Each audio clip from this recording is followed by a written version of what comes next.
Good morning. I appreciate you guys being here. What's going on? Kyle Henderson, Bama Football on YouTube.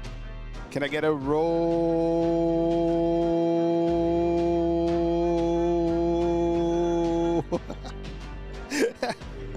Tied up inside the comment box. Please let me know where you're watching from. I love it for the shout outs. Oh man. Damn, we are, 16 days away from Alabama? That's crazy. That's 2 weeks. That's a chip shot, man. You guys feeling all right? I'm feeling so good. Man, you know what? My hope is that my energy in the morning time, just a little bit of it, gets into you, right? Why wouldn't you be fired up for your life? I swear to God, man, if you are out there and you are just moping around playing the poor me's, yo, get your ass going. Oh my goodness. This is a whole nother day that you get on this earth, that you get to be happy. Shit, man. If you're not fired up about your life, I will continue to try to elevate you. But man, it's just you got to take care of your own happiness. You got to be able to stand on your own feet. You got to be optimistic, right? So that's just my hope. All right. Oh man. 16 days. 16 days. All right, so today on the show, we're going to go over Kane Wommack's press conference. We'll pause it, play it. We'll look for sound bites that stood out to us. Because I love the defense, right? I think that's a huge selling point to people who are saying that Alabama is not what Alabama once was, right? We've talked about the offense enough. In fact, I don't really even want to talk about the offense today. It's just what do you want to say? Although I do have a question for you. And today's question... 16, do you know who this is? This is Red Morgan. All right. But this is today's question. All right. It's a breakout player. All right. Who's your breakout player? Who's most likely out of these guys that I have listed right here? I'll go full screen to have a breakout season. Is there anybody maybe that I missed? Maybe you answer at the end of the show. Maybe you're just oh, he's him. I think the favorite, if I didn't put Rico Scott on, you guys would have been Rico Scott. So I put him on. I think that's the easy one. Out of the next four guys, who could it be? Who could it be knocking at my door? Oh my goodness, what a crazy song, right? Is that Men at Work? Who could it be? Man, that video was crazy. You ever seen that video? Don't look it up. It is weird. It's too weird. All right, so we got some feedback. We got Rico Scott, Caitlin Childress. We have Still Bama says Keon Keeley. We got a bunch. Yeah, Drake Kirkpatrick. I threw him on. Who knows, right? Max Tooney's straight up going to the special teams, and he's like Alex Osprov. JG saying Cuevas, perhaps. Right? Men at Work, you remember this. What a weird... Look, the song is catchy. Do I like the song? All right, so be thinking about this, all right? And... yeah, be thinking about that. Maybe we'll come back to it at the end of the show. All right. But there's a clip that came out, right, from Northwest. All right, let me get it. Thomas Hammock out of. Let's see if I can put this up. Did you guys see this? This came out yesterday. Let me get this lined up for you guys. This is a hell of a soundbite, okay?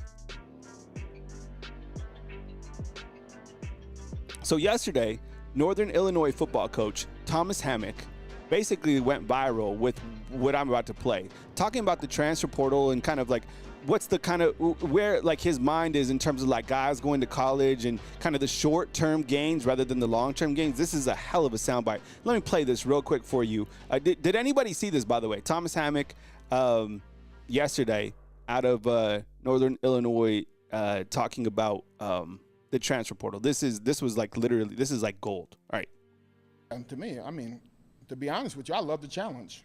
You know, it don't bother me one bit. Because he's talking about the transfer portal and how it's impacted kind of college football. You know what? In life, you're going to make decisions, right? Sometimes it's going to work in your favor and sometimes it's not. I told our team the other day, you know, we lost all these guys. Let's see who plays. So it's all good when people put it on Twitter, hey, all glory to God, I'm going in the transfer portal. Let's see if they play. How many of those guys going to play or travel or get snaps? Yeah. You know, I was going to tweet something the other day, a picture of me, and say, you know what? I enjoyed my college experience. I didn't get one dime, but the lessons I learned was more valuable than any money you can ever pay me. Yeah. And I appreciate that because that is long term. People are losing the fact that this is short term. I coached in the National Football League for 5 years. 5 years, right? Don't lose focus of what the long term. Get your degree, learn valuable lessons that's going to help you in the long term of your life. That's the whole purpose. This is a transition from being a kid to a grown-up. And I hope people don't lose focus of that. Everybody's talking about everything else besides what is the most important thing for going to college. Because if you're going to college to go get a couple dollars, you might as well go get a job. Yeah.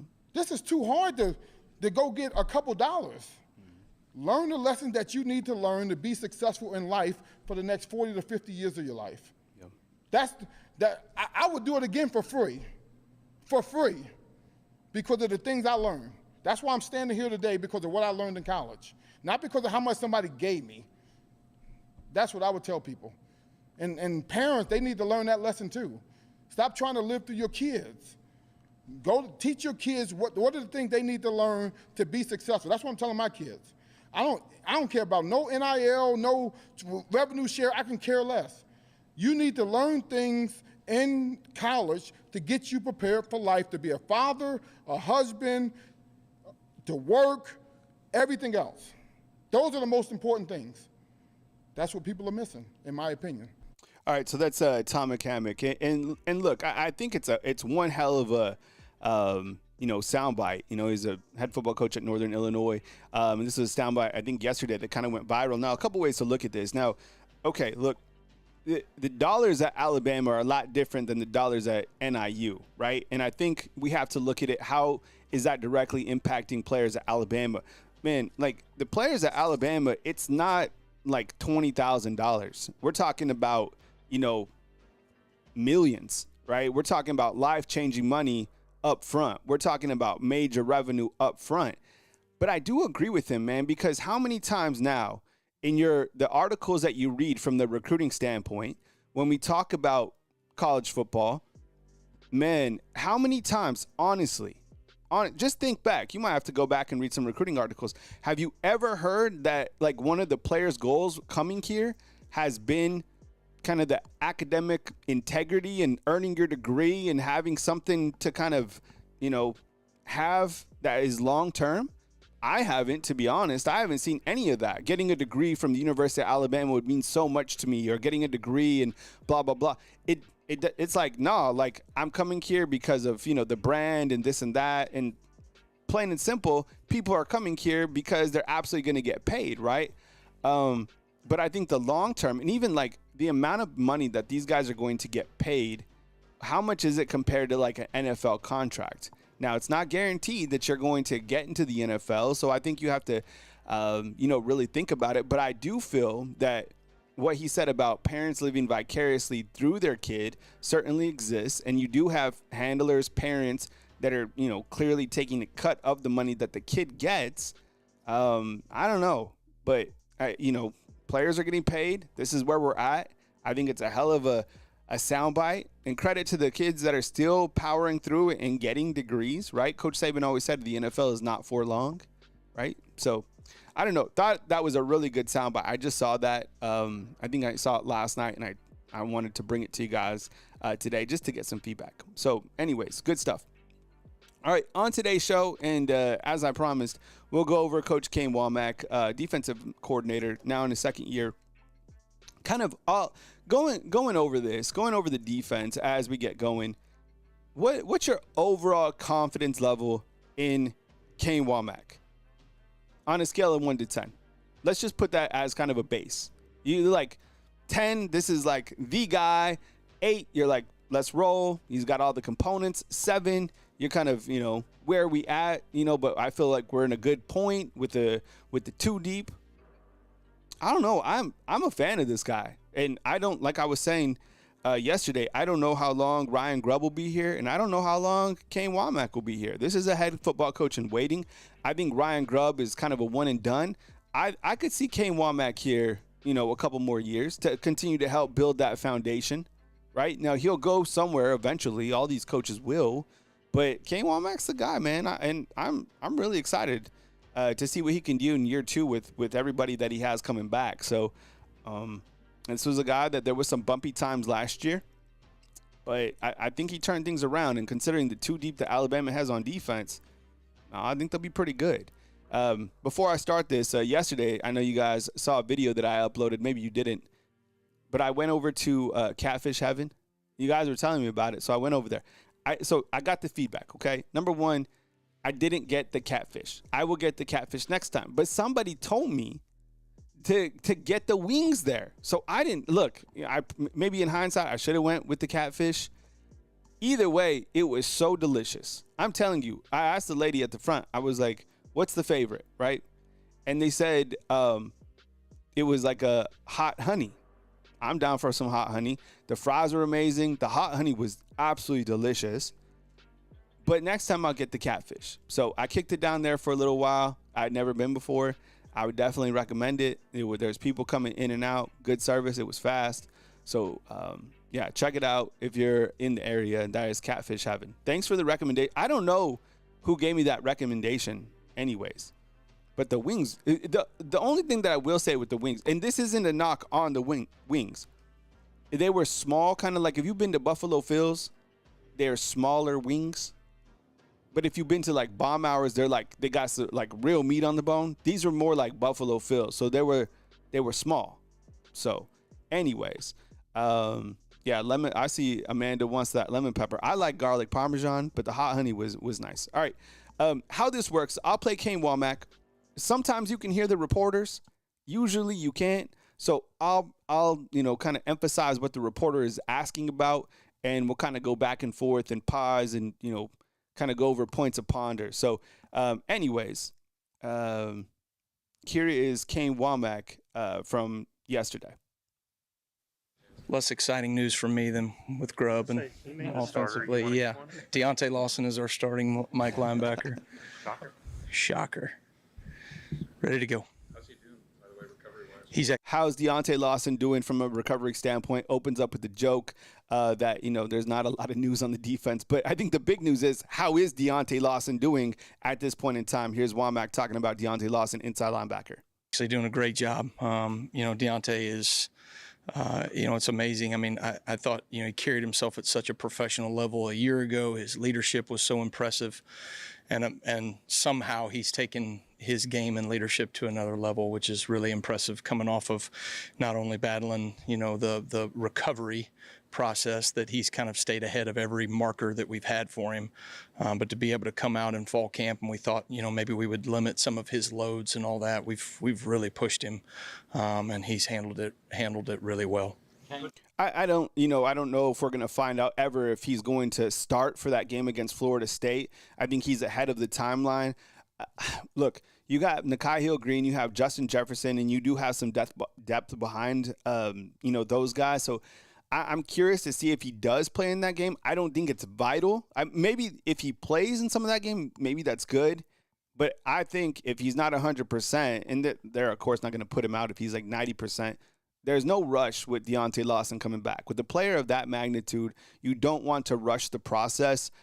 I think that Nakai Hill-Green and Justin Jefferson are totally suitable for the first game against Gus Malzahn. And look, Malzahn with a running quarterback, and I know Tommy Castellanos throws a ton of interceptions, but he's a running quarterback. So let's have somebody that's athletic enough to, keep track of someone like Tommy Castellanos, despite him talking like that guy is going to run with Gus Malzahn as their OC. We continue with Kane Wommack. Do you count interceptions the same way Coach Grubb does? Do you count the interceptions the same way Coach Grubb counts the interceptions? Yeah, I suppose. I mean, I don't know what the exact number is out there, but I think our offense is doing a fantastic job of taking care of the football. It was an emphasis coming out of last season that we had to do a better job as a team taking care of the football and creating takeaways. Certainly, we were able to do that a year ago. They're making it more difficult on us. When the bullets are flying and it's live and you can affect a quarterback, that's always the indication of how we'll do. So I feel good about where we are defensively there. Can you imagine kind of even the elevation of Kane Wommack going against Ryan Grubb? I mean, that's an everyday. We always talk about iron sharpens iron from a player perspective, right? Like Ryan Williams going up against, Dejon Lee or Xavier Brown or whoever. But can you imagine from a coaching standpoint, like the coaching battles that these guys have? They already talked about the fact that they are super competitive. Yo, if you ever coached on a team, raise your hand. Have you guys ever coached? Right? I've coached. And it gets competitive offense versus defense. Like it really does. So every single day at practice, when these guys are out there making plays or the offense scores a touchdown, Kane Wommack's pissed off. So going up against Ryan Grubb, I would imagine that, it's elevated even his game as a defensive coordinator, having to match up and show up every single day against someone like Ryan Grubb. We continue. On Saturday, I talked about early run fits being a little bit of an issue. How do you see the defensive run fits? Defensive run fits. This is very important because last year, team, as we've spoken about many different times, people wanted to run the football at Alabama. And Coach Kalen DeBoer said in this early scrimmage last Saturday that there was some chunk yardage plays right up the middle. Now, you have Jam Miller, who looks extraordinary, right? You have an offensive line that has experience, but, look at Kane Wommack right here. He looks like his head's about to explode. Asking about the run fits, probably something that pissed him off last year. So here's Coach Kane Wommack talking about run fits. I think overall have been really, really solid, really positive, and I think the different variations of run game that we're going to see throughout the season, I think we have spent an obscene amount of time, right, making sure that, different variations of run game that we're ready for and geared up for, that we have answers, right, to those things as well. But in the scrimmage at the beginning there, we had a misfit that turned into 2 missed tackles, which is uncharacteristic of us. And we were fortunate enough to be able to get a stop there in the goal line, which is great, but never really should have happened in the first place, right? If we're operating, efficiently in the run game. And so those are things that we've just got to continue to harp on and work. And that same call that we have ran this week, our guys have done a really nice job on. So that's what you want to see. That's an area of high-level concern. I think specifically going even in this first game, look, Florida State has several running backs that they're going to rotate in. I think, we all know Roydell Williams on top of the running quarterback. But if I'm game planning for Alabama, I might be looking at last year's tape and considering that he's the same defensive coordinator with the same defensive scheme and a lot of the same type of players. I'm going to test the underbelly of Alabama 100%. If you're playing devil's advocate right now, think about this. Let me ask you this. If you're playing Alabama and you're the offensive coordinator, right, of any other team and you're playing Alabama, do you want to pass against Alabama, challenge the defensive backs, or do you want to challenge their run defense? Honestly, I probably want to challenge the run defense, to be honest, because if I can establish a running game against Alabama, I'm able to control more time of possession. I'm able to keep the defense out on the field, right, more. I'm able to kind of take away that morale of the defense because when teams start running on you, oh my goodness, there's nothing more frustrating for a defense, right? So, yeah, is Florida State going to come out and let Tommy – you already saw how many interceptions the guy throws. The game plan – now we start talking about game plan. The game plan for Florida State is run with your quarterback, right? Kind of cause headaches and let him be a playmaker, but also try to establish run and time of possession against Alabama. Do you think you want Alabama to get in a shootout with Ryan Grubb? No, hell no. That's the last thing you want to do. So you want to be able to challenge Alabama. And if I'm trying to challenge Alabama, I am making them prove time and time again that they can stop us running the football, specifically up the middle. How would you anticipate the competition at the Wolf position behind Quay Rusaw? I think it's a group of guys that are all, I mean, they're all competing against each other, but they also have a great camaraderie. I think C-Rob does a really good job with that room, kind of a, 3 or 4 musketeers, right? All for one kind of deal, one for all. They do a really good job of supporting each other. Those guys, you can rotate them in. I think they're all improving in the pass game from a standpoint of generating some pass rush, but excited about those guys taking the next step in that regard, and that's going to be critical to us being able to affect the quarterback more consistently than we did a year ago. The Wolf position here at Alabama is absolutely loaded. I mean, you could go. There's several guys right now that could be the starter, and I'm still I really haven't heard much about Ja Latham, right? He came and kind of created more of a logjam, extra depth. I guess you could look at it 2 ways. But Yanzi Pierre, that guy could be starting at any other program across college football, 1,000,000%. So now I don't know if he's 2 or 3. And then after that, it kind of pushed Noah Carter down. And, you also have, Justin Hill back there. So that room is so loaded. Quay, I've asked this before, who's going to have more sacks, Rusaw, or do you think it's going to be LT Overton? Something to ponder. Those 2 guys need to contribute heavy to stopping the not only runs to the outside, but also getting pressure on the quarterback. So, curious to see how that plays in. But the Wolf position is extraordinary. I'd love to coach that position. It'd be too easy, right? I mean, those guys, just like Coach Kane Wommack said earlier, Quay Rusaw is an absolute freak amongst a team of athletic freaks. Shot in the dark. Is there anybody who's changed your perception of them since camp started? Is there anybody on the team that's changed their perception of them since fall camp has started? I think off the top of my head, Deshaun Jones was a little bit banged up in the springtime. He's taken some great strides. Jordan Renaud just continues to grow and improve. So really, really pleased with him. And then some of those young defensive linemen are really taking steps in the right direction. Both Freddie Roach and Jamie Mosley, those guys have done a good job. I mean, Asai Faga is doing a really good job. You're seeing some things from London Simmons is improving. Steve is improving. So it's nice to see some guys that, maybe he thought might be a little ways away that might have a role for us at some point, here during the season. So that's encouraging. That was an interesting question. Has there been anybody to you, I guess on the defensive side, that has changed your perception? I don't know, Deshaun Jones, I mean, it's good to hear that he's kind of coming along, but, I mean, he was, played a lot last year at that Husky position. I don't know if there's anybody that has really changed other than the fact that are these guys, where is their improvement level, and are they kind of, trending the right direction? Other than that, I can't really think of somebody who's, kind of changed my perception from them from the start to now. It's not something that you probably watch closely all the time, but what have you seen out of Ty Simpson? Yeah. What have you seen out of Ty Simpson? So Wommack's being asked about Ty Simpson, Alabama's starting quarterback. I mean, I think as a defensive coordinator, right, your job is to kind of be an expert, right, on offenses and what we're doing and how they're attacking us. And Ty just does such a great job of his command of the offense right now. He understands what Ryan and what Nick are trying to get done out of the quarterback position and what we're trying to do offensively. He gets us into the right calls. He keeps us out of bad calls for the most part, and then does a really nice job of just taking care of the football. And the dude makes plays. So, I mean, take care of the football, make good decisions, make plays when it matters. That's, to me, the element of a quarterback. But when I watch him go through progressions, I mean, he has a great feel for boom, boom, boom, and he stays on schedule, and that's always, gonna make you efficient offensively. One of the common things that we keep hearing the coaches talk about regarding Ty Simpson, it seems like this continues to come up, is the fact that he's taking care of the football.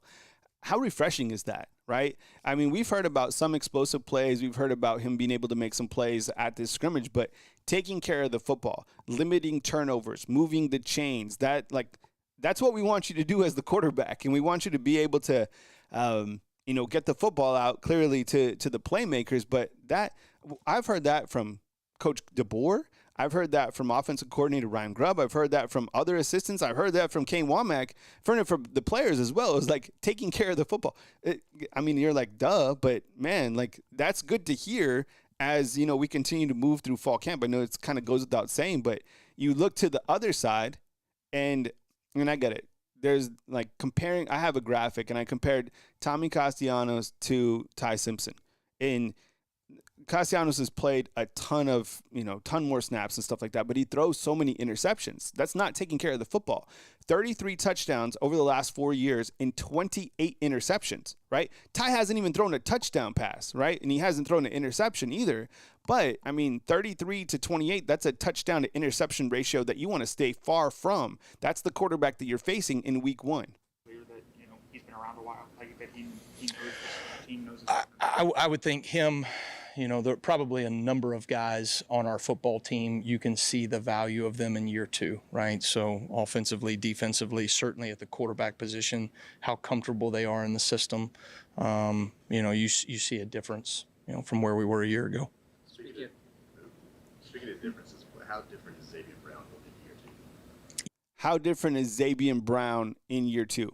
Yeah, that's a great question because, ZB was a guy that came in as a freshman and he made certain freshman mistakes, but he handled them like a veteran, right? And so it was really impressive to see the way that he would make a mistake and then get it fixed and you wouldn't see that mistake, right? He was able to just sustain the correction as we talk about on defense. This year, he's now playing with anticipation, so he's making plays on the ball. He understands route progressions. He understands how to take certain things away and then go drive the ball in other places. That he's probably one of the most fun people I've ever coached. From a standpoint of just how locked in, how detailed, how professionally he is every day. That dude, in my mind, will play this game for a long time. Yeah, Xavier Brown. Coming into last year, that guy started every single game. I try to figure out how many snaps that he played last year, see if I can bring it up real quick on the fly. But it was amazing to me that this guy came in as a true freshman and played an incredible amount of snaps and was super effective. This guy is it. And look, I get it. We talk about, Dejon Lee, and rightfully so, and we're excited about what he brings to the table. And, rightfully so. Any type of 5-star corner comes in, we're excited about it. But let's not lose sight about Xavier Brown, who's still the starter in terms of what I've heard. So the guy has a lot of experience. He went through some hardships last year. He came up with some really big plays, too, last year. So Xavier Brown, ZB, as Coach called him, he's a guy in year 2 that I think we can't forget about. I think, like, overshadowed players, Xavier Brown and Jeremy Bernard, right? Those are the guys that we don't really celebrate as much as we should. But take away those 2 guys, Alabama probably isn't as good as we think they're going to be without Jeremy Bernard and without Xavier Brown. It kind of shows you the depth that Alabama has, but those are 2 very important players for sure. Ty Simpson, your first job was UT Martin, quarterback's coach. Yeah. I think you would have been in elementary school around then. Yeah. Remember, was he around at all? Like, what stands out? Was Ty Simpson around when Kane Wommack was at UT Martin? Was Ty Simpson would have been in elementary school. So what do you remember about Ty Simpson in elementary school? I remember at 5 years old, I said, this dude will be the starting quarterback at Alabama at one point. That was a real fun experience for me. I got my first 2 years, I was an offensive line GA for Chris Kapelovic. And then went as a quarterback's coach for Jason Simpson. And really, I was more like the assistant quarterback coach because Jason ran the quarterback room and was the offensive coordinator as the head coach. And so I learned so much from him. And then, Ty just always had a ball in his hand, right, was always around the team. Jason did a great job of involving his family around. The year the year I was there, Graham, their youngest, who's named after Graham Stadium there, was born. And so Jason and Julie were really good to Melissa and I. What do you see there? So it kind of shows you, it's always amazing to me that the coaching trees are incredible. I mean, there Kane Wommack just said that he was coaching for Kapilovic kind of as an understudy, right, who's Alabama's offensive line coach now. And he was also the kind of assistant quarterback coach under Jason Simpson, who's Ty Simpson's dad, right? So actually that is pretty wild to think about it, that all these guys know each other from such a long time, right? We continue with Wommack. Cam Calhoun, where do you see him kind of fitting in? How do you see Cam Calhoun fitting into this defense? You know, he's battling right now at the Husky position with Dre Kirkpatrick and Deshaun Jones. Here's Wommack talking about Cam Calhoun, the transfer in from Utah. Yeah, well, Cam's got a really versatile skill set. So, I mean, you know, he's doing some things corner-wise for us. He's doing some things at the Husky nickel position.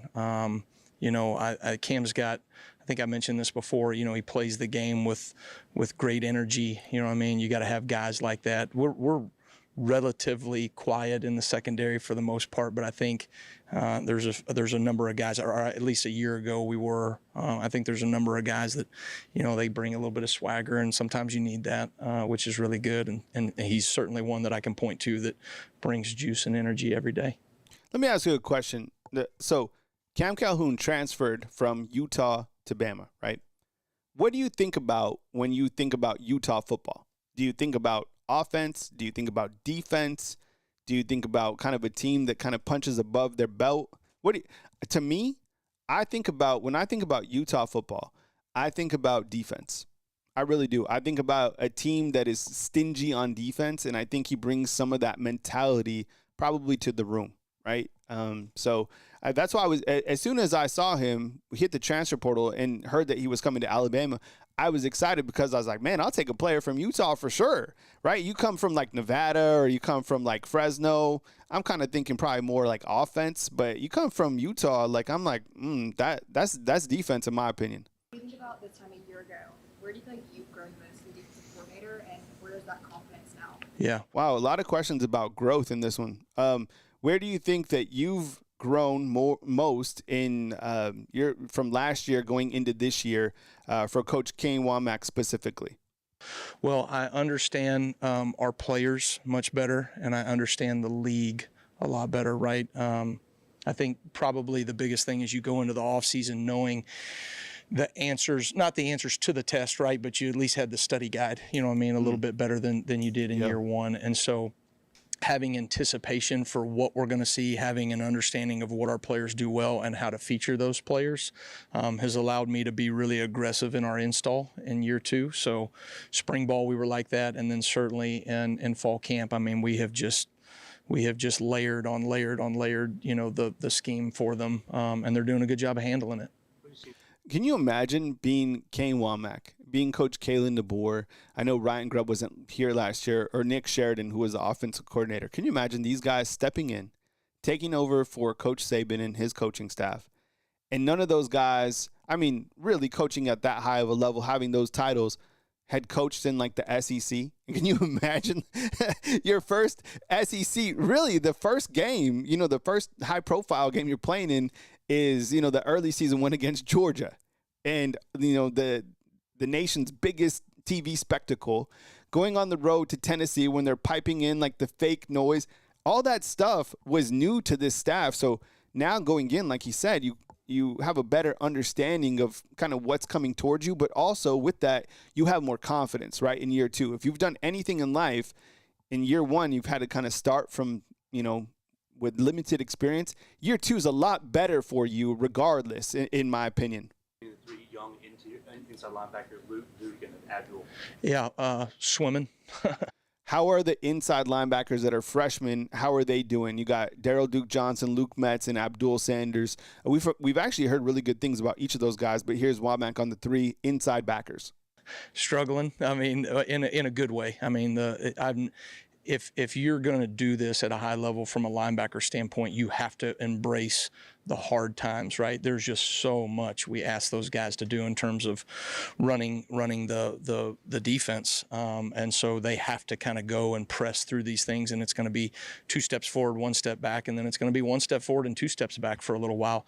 I told those guys this morning, they just have to keep pushing. And the guys that I think, I've seen a lot of linebackers go through and then play at a very high level. The ones that just know they're going to play each snap like it's the most important play and just focus on each snap. You do it over and over again, and all of a sudden it just clicks. But it hadn't clicked yet. So they're. I mean, those guys clearly in development, right? They just got here, but I think the future of Alabama's inside linebacker is going to be interesting to watch develop. I mean, right now, kind of the storyline with Alabama's inside linebackers is you have the most experience probably in college football between Deontay Lawson, Nikhai Hill-Green, and Justin Jefferson from a snap count perspective. After that, there's not a lot of experience. Caden Jones, and then you have Quentin Reese, and then you have the 3 young freshmen. So going into next year, you're going to lose 3 main starters, right? So I'm talking 2026 season. So those guys are going to have to grow up. And I would think that if you're looking to kind of like early transfer portal additions, I would imagine that Alabama has to bring in a little bit of experience, maybe 1 inside backer into that room. Will be something to watch for going in the future. And that's not a knock against, any of the younger guys. It's just, man, these guys just got here at the inside linebacker position. I will say, though, Luke Metzman, Daryl Duke Johnson, so much athleticism, and Abdul Sanders, man, he was playing really well this spring. So the future at that position certainly bright. They're grinding right now. It was had a lot of responsibilities at the high school level, on both sides of the ball. Yeah. I mean, how do you see him kind of, when you're kind of focusing in on what he needs to do for your defense? Like, is he kind of adapting to that well? Like, how is he kind of, instead of a lot of responsibility? Yeah, I mean, like I said, those guys have a lot of responsibility within the defense, but at the same time, positionally, he's very inexperienced as a linebacker, right? So there's a transition that takes. We had a guy at Indiana, Cam Jones, playing for the Chiefs right now. Cam came in, didn't really have any experience as a linebacker, and that was a process. And then he turned himself into, an all-conference player, and then got drafted, and so on and so forth, right? So that process of taking an athlete and developing them into a linebacker is something that we've always taken pride in our system, of being able to evaluate guys and then project and then develop them. But it most certainly is a process that he's going through. As we move towards having, harder roster limits in college football, do guys like that, who did a bunch of stuff in high school, play multiple positions, does that become more of a plus when you're recruiting? Does it become more of a plus when you have guys that have played all over the field? In terms of recruiting, does that help your roster? You're saying just from a roster, like you're saying because there's fewer guys on the roster and all that. Position versatility is critical, and it always has been. Yeah. But I would say, when the numbers go down, right, those things are always going to matter. You look at the NFL. Those guys that are the 2s or 1.5s or whatever you want to say, right, their ability to play multiple positions is critical as well. We believe in putting athletes on the field, right? So athletic people that can make plays in space can do multiple things for you. And so we're going to recruit to that, If there's been an indicator of like what we do right now from long people, right, that can make space tackles, though that is the mold of what we're looking for in the recruiting area, and I think we're doing that right now at I would argue, a pretty high level. So, all right, that was Coach Kane Wommack talking about position versatility, and as you know, it's so important. There's not a lot of players that cross-train specifically at different positions. I would think probably here at Alabama, most of the secondary guys can play, if they had to, safety, corner, or the husky or the nickel position. I think on offense, you look at the offensive line, right, and you look to somebody like Geno Vandermark, somebody that can play center, left guard, right guard, do a lot for Alabama. And I ask, it is good to see Kane Wommack up at the podium. I like him. I believe in him. We got to see that run defense really tighten up, and that's something that, we are watching. Today's question of the day is the breakout player. So I asked this at the beginning of the show. For those of you that joined late, who do you think's most likely to have a breakout year in 2025? I have some players listed. If you don't think the player is listed on here, add your player. I think Rico Scott is clearly the obvious, but you also have like Jalen Hell, Josh Cuevas, Keon Keeley. I kind of put like a year 2 player up in here. But we also have one of our own inside the comment box that is going through it right now. As you know, life throws you curveballs. Life isn't, one of the best pieces of advice that my brother, who's younger, he gave to me. And he said that life isn't like the movies. And I was like, dude, you are like, that is so wise, So Twan is going through cancer right now, battling. So prayers up to Twan. I know there's several other people inside the comment box that are battling through things. So let us know. We'll pray for you. We'll keep her, well wishes for you. So Twan, keep battling. Twan doesn't even have to say it. He's out of Naples, Florida. He's been here for a long time. He said he's watching from the hospital. So hopefully, you can get a little bit of that positive energy from the people inside the comment box and specifically from me, man, because I definitely will keep you in my prayers, Twan, as you continue to battle out. I think when you look to, breakout players, is there anyone else that I didn't list on here that might be like a breakout player? I kind of went with like year 2 players, people that weren't like obvious. Like, I mean, clearly, like we could add Ty Simpson here, right? Breakout, but that's too easy. Maybe I was thinking maybe like a Richard Young, right? I mean, he's somebody that should get a lot of opportunities, maybe a Daniel Hill. Kind of thinking like position wise. Well, I think I have the roster if I just kind of cruise through. Oh, by the way, I should have mentioned this earlier, but I didn't. But today's raffle, we got just the Alabama old school logo tee. It's $5 to get in. Bama_YouTube, Cash App, Bama YouTube. I like this one. This is nice. It also comes in white too. So if you win this, you can just let me know crimson or white. So I'll run this again at the end of the show. But just a straight Nike Alabama old school logo. This is actually really, really nice. I think we can go full screen to show it. Yeah, this is nice, right? Yeah, 100%. And like I said, it comes in white too. So $5 to get in. Bama YouTube, Bama_YouTube on Venmo, Cash App, Bama YouTube. So there's the logo there at the bottom. But I was thinking, like, who else could be like kind of a breakout player? I mean, I didn't want to add a quarterback. I think that'd be too easy. So I'm kind of thinking about Richard Young or Daniel Hill. Shoot, this guy sounds like they're gonna use him, right? Dre Washington. Receivers, that's too easy. Cole Adams will be used. I don't know if he's gonna have like a breakout, year and catch like, for 500 yards or anything. Maybe I could be wrong. He's going to be used for sure, 100%. Maybe Jalen Mbakwe somehow. It's hard with the wide receivers because I think, clearly we got the big 3 and then probably throw on like Rico. Those guys are going to eat up most of the big items. All right, we got Joe Kroomson. We got Anita Waters. Appreciate it. Let's see who else we got. Tight ends, Josh Cuevas, clearly.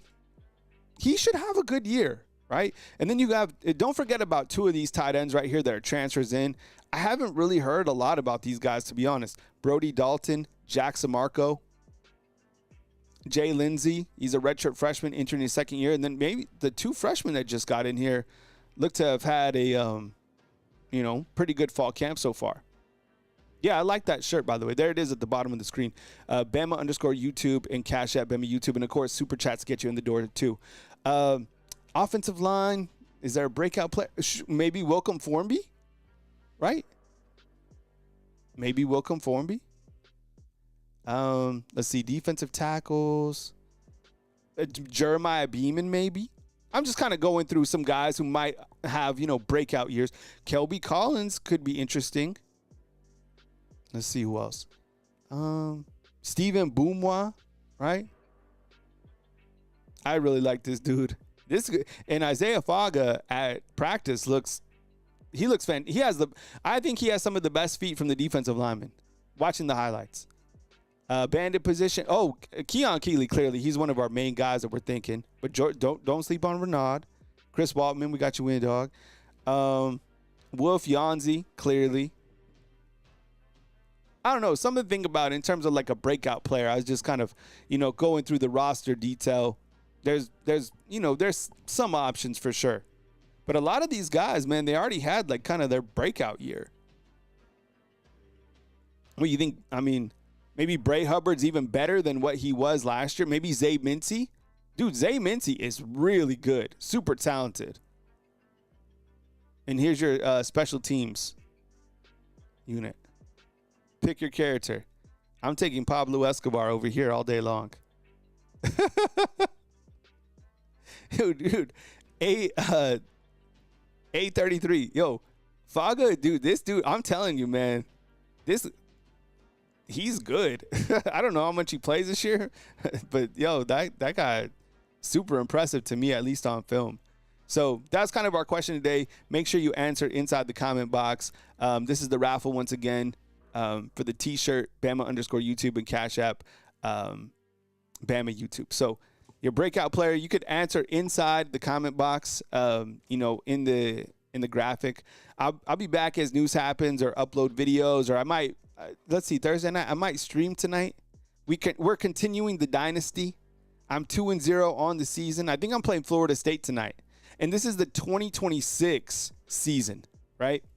So, so far we're 2-0. The team's definitely not as good as I want them to be. Like, standards are high following the Natty, right? But Keelan Russell's running the show. Daniel Hill is, if you haven't caught my stream, yo, Daniel Hill on my second year is crazy. He's like unbelievable. I got to figure out ways to continue to feed him, because last game he ran for like 260, and I didn't even like really try. He had a 97-yard touchdown. Of course, that helped. So anyways, I hope you guys enjoyed today's show. Thank you so much. Remember, there's still time to get into the raffle. We'll probably spin it here in a couple days.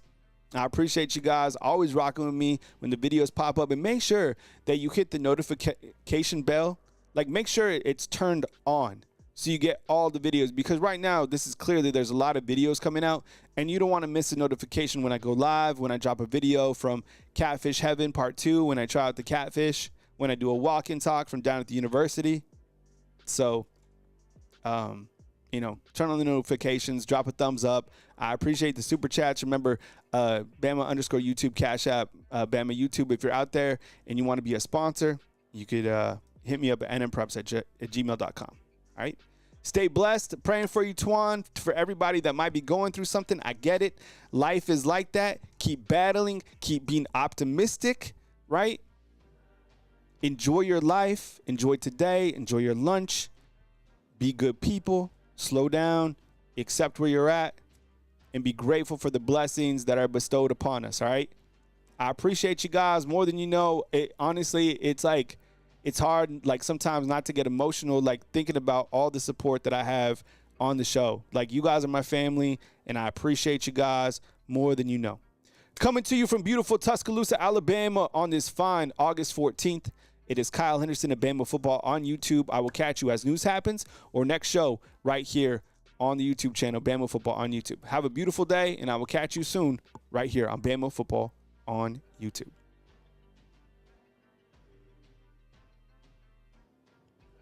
Bama Football on YouTube can be accessed on YouTube.